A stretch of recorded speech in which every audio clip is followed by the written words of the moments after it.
انتخابات کے اندر country wide ڈسکرپنسیز کی بات ہو رہی ہے اور ڈسکرپنسیز کچھ پتن نے جو اپنی ریسنٹ رپورٹ شائع کی ہے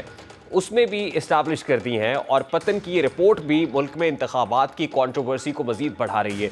اس وقت سرور باری صاحب جو الیکشنز ایکسپرٹ ہے، سابق سربراہ فیفن اور پتن سے ایسوسیٹڈ ہے، بات کریں گے۔ باری صاحب السلام علیکم، بہت بہت شکریہ آپ کے وقت کے لیے۔ یہ جو پتن کی رپورٹ ریسنٹلی ایشو ہوئی ہے، اس کے اندر بھی نیشن وائڈ الیکٹورل پروسیس کے اندر ڈسکرپنسیز کو ہائی لائٹ کیا گیا ہے۔ بتائیے گا کہ بیک اینڈ پہ آپ نے کیا دیکھا ہے، یعنی آبزرویشن کیا ہے جس کی بنیاد پر یہ رپورٹ سامنے آئی ہے؟ کہ ہم نہیں کہہ رہے، سارا پاکستان کہہ رہا ہے، سارا میڈیا کہہ رہا ہے، انٹرنیشنل میڈیا کہہ رہا ہے، یو این کہہ رہا ہے، یو این کے جو ہائی کمیشن ہے ہیومن رائٹس پہ وہ بھی کہہ رہے ہیں، یورپین یونین نے پاکستان میں یہی بیان دیا ہے، ایچ آر سی پی نے بھی یہی کہا ہے۔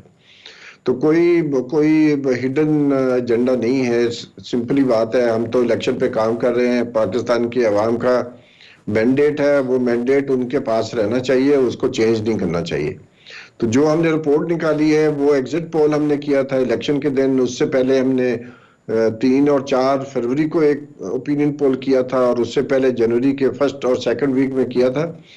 اور ہم سمجھتے اور پھر ہم نے انالیسس کیا ہے فارم 45 اور فارم 47 کے، اس کی بنیاد پر ہم کہہ رہے ہیں کہ پاکستان کے انتخابات میں جو نتائج دیے گئے ہیں فارم 47 پر، وہ فارم 45 کا ایگریگیٹ نہیں ہے، وہ چینج کیے گئے ہیں اور عوام کا مینڈیٹ چوری کرنے کی کوشش کی گئی ہے۔ تو سب سے زیادہ ڈسکرپنسیز یا irregularities کہاں پہ دیکھی آپ نے؟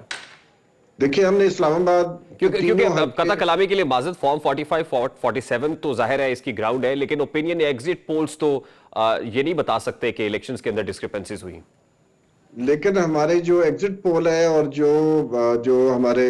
فارم 45 ہے، اس کی وہ ایک دوسرے کو ویلیڈیٹ کرتے ہیں، ایک تو یہ بات ہے۔ دوسری یہ ہے کہ جو فارم 45 کے اوپر رزلٹ ہیں بنتے ہیں، ایگریگیٹ ہے، اس کا جو سم کیا جائے تو وہ نہیں بنتا جو فارم 47 پہ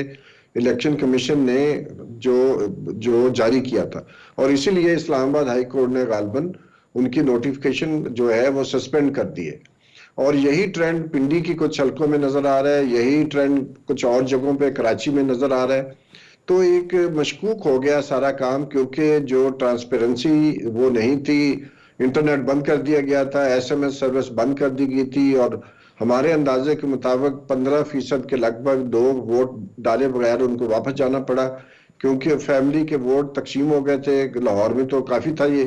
ایک فیملی کے ممبر کا ووٹ جو ہے اگر 130 میں ہے تو دوسرے کا 129 میں ہے۔ تو اس طرح کے جو کام کیے گئے اس کی وجہ سے الیکشن کی جو ہیلتھ ہے اس کی اور کریڈیبلٹی ہے وہ مشکوک ہو اچھا، گئی ہے۔ میں ڈسکرپنسیز کہاں زیادہ ہے آپ سے اس لیے پوچھ رہا ہوں کہ کے پی کے اندر تو مورلیس پی ٹی آئی نے سویپ کیا ہے، آپ سمجھتے ہیں کہ وہاں پر بھی ڈسکرپنسیز تھیں باوجود اس کے کہ پی ٹی آئی وہاں پر سویپ کی ہے؟ دیکھیے ہم تو پی ٹی آئی کے نمائندے تو نہیں ہیں، لیکن یہ کہ ابھی تک ہمارے پاس